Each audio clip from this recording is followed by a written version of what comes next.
Bismillahirrahmanirrahim. Assalamualaikum warahmatullahi wabarakatuh. Perkenalkan, saya Orza Gayatri dari Fakultas Kedokteran Universitas Islam Bandung.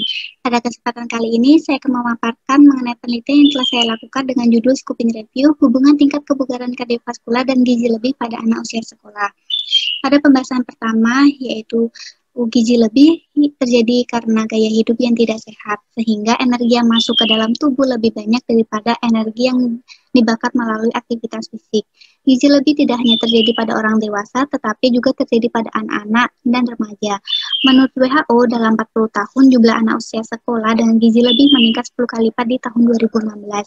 Sedangkan menurut riset kesehatan dasar, di Indonesia, gizi lebih mengalami peningkatan dari 26,6% menjadi 31%. Salah satu kondisi yang mulai menjadi masalah di masyarakat yaitu gizi lebih. Kondisi tersebut sering diabaikan oleh orang tua dan masyarakat karena adanya persepsi bahwa anak yang memiliki gizi lebih adalah anak yang sehat dan diasuh dengan baik. Faktanya, bahwa gizi lebih merupakan kondisi yang disebabkan pola asupan yang tidak seimbang dan kurangnya aktivitas fisik. Anak yang memiliki riwayat gizi lebih tetap mengalami gizi lebih ketika dewasa yang dapat memicu berbagai macam penyakit, salah satunya yaitu penyakit kardiovaskular. Tujuan penelitian ini yaitu untuk mengetahui hubungan tingkat kebugaran kardiovaskular dengan gizi lebih pada anak sekolah. Untuk metode penelitiannya menggunakan scoping review, populasinya yaitu jurnal internasional yang berkaitan dengan judul penelitian yaitu hubungan tingkat kebugaran kardiovaskular dan gizi lebih pada anak usia sekolah. Sampelnya yaitu artikel penelitian yang sesuai dengan kriteria inklusi dan eksklusi. Untuk kriteria inklusi yaitu publikasi jurnal internasional dengan kata kunci Body Mass Index, Cardiovascular Endurance, dan Children. Database yang digunakan yaitu Google Scholar, Spingerling, dan Senderex rentang waktu selama 10 tahun. Tipe penelitiannya yaitu observasional, jenis penelitiannya, jenis artikelnya yaitu full text dan berbahasa Inggris. Kriteria eksklusinya meliputi ketidaksesuaian abstrak yang dinilai dengan menggunakan kriteria kelayakan PCOS. Artikel lengkap tidak dapat diakses.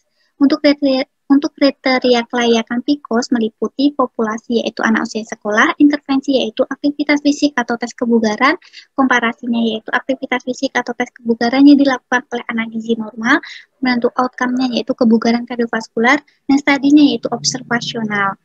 Untuk hasil dan pembahasannya, di mana hasilnya digambarkan dalam diagram prisma, didapatkan artikel yang eligible sebanyak 9 artikel yang terdiri dari 6 penelitian cross-sectional dan 3 penelitian longitudinal. Setiap penelitian membahas tentang hubungan tingkat kebugaran kardiovaskular dengan gizi lebih pada anak.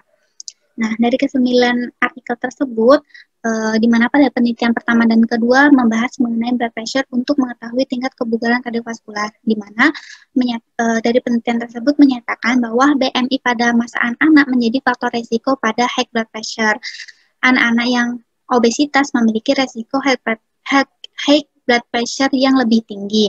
Kemudian, selain itu, 5 penelitian lainnya menggunakan tingkat cardiorespiratory endurance untuk mengetahui tingkat kebugaran kardiovaskular. Nah, di mana pada penelitian tersebut menyatakan bahwa anak-anak obesitas cenderung memiliki kebugaran kardiorespirasi yang rendah. Anak yang aktif secara fisik memiliki tingkat kebugaran kardiorespirasi yang lebih baik. Kemudian dua di antaranya menggunakan tes hasil kebugaran untuk mengetahui tingkat kebugaran kardiovaskular, di mana pada penelitian tersebut menyatakan bahwa BMI secara signifikan dikaitkan dengan physical fitness index selama masa remaja. Nah, kemudian keterbatasan penelitian ini yaitu pada penelitian ini tidak dilakukan meta-analisis, hanya dilakukan analisis secara kualitatif. Variabel yang mempengaruhi kebugaran kardiovaskular sangatlah terbatas, maka pada penelitian selanjutnya dapat dilakukan analisis dengan memperluas variabel penelitian.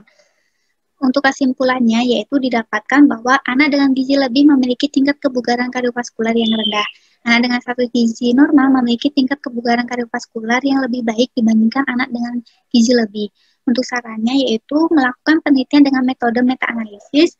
Hasil penelitian dikembangkan dengan cara menambah variabel lain. Konflik kepentingan. Tim peneliti tidak memiliki konflik kepentingan dalam penelitian ini. Alhamdulillahirobbil alamin. Terima kasih atas perhatiannya. Mohon maaf apabila ada kesalahan dan kekurangan. Wassalamualaikum warahmatullahi wabarakatuh.